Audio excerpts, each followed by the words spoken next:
Hello girls and gamers. I've been sitting here for 10 minutes trying to plan out what to say.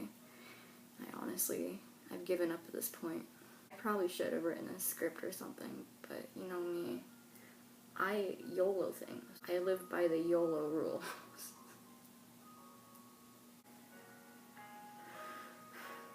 I'm probably gonna edit this out. If I look ugly, I really don't care. Anyways, I wanted to talk about depression. Okay, back to the topic, depression. I really should have written a script. I don't know, I'm trying to say that you guys aren't alone, alright? I know that's really cheesy, and like, obviously, you already know that you aren't alone, but a lot of the times you just don't feel it, and I know that because I'm the same way. Like, it's really surprising to have someone sit there and be brutally honest with you about how they feel. It's just human nature to want to kind of blur over the fine details, like, and a lot of the times those fine details are really important. Alright, I'm not perfect whatsoever. I think I watched enough YouTube apology videos to figure out how to act serious. I lost my cup of water. Alright, I'll just conjure up some cheers. 3rd grade was the first time I remember feeling depressed.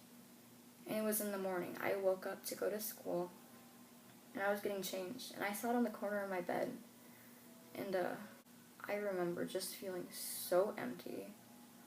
God, let me fix my hair.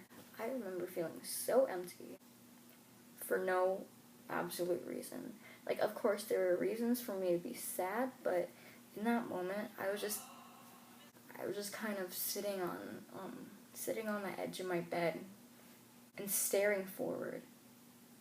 And it felt like there was like 1,000 pounds on my chest. I just wanted to lay down and, like, not exist anymore. I didn't really think much about it because I didn't know what depression was at the time. I just thought I was sad because of what was going on with my life. I mean, technically I was, but there was a name for it. As I was growing up, I got diagnosed with something called dysthymia. It's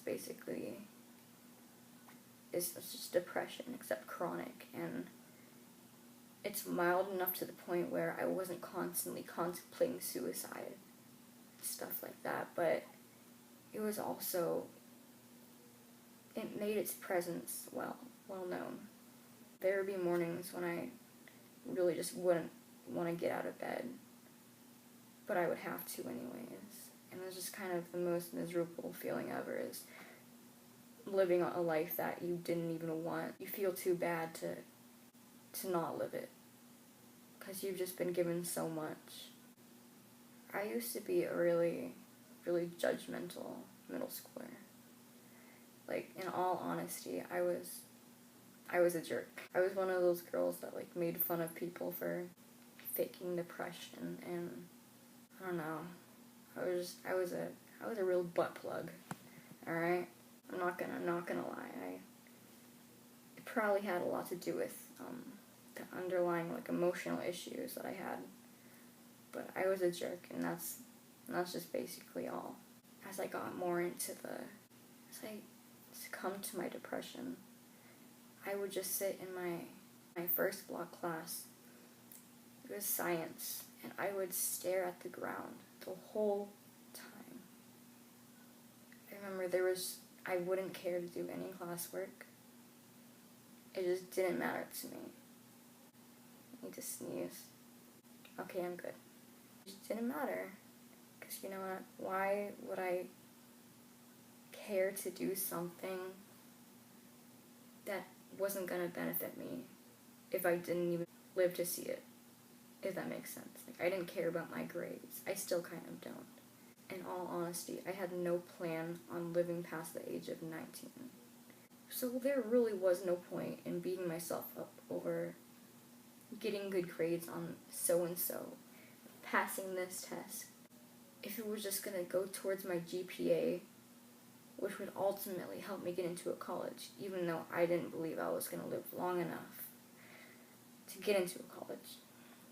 So I dug myself into this nice little handy-dandy pit that I'm still stuck in today, but a little more optimistic about it.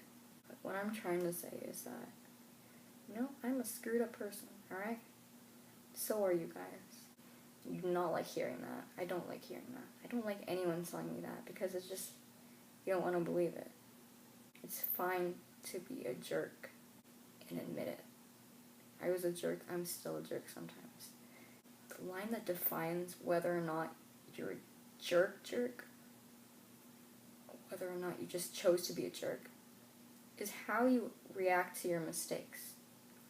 If you can accept your mistakes and move on past that point of denial, then you're in the clear. You're a good human being, alright? Literally, ignorance is bliss. If you choose to stay ignorant, then you're just going to live your life in this pointless little cycle.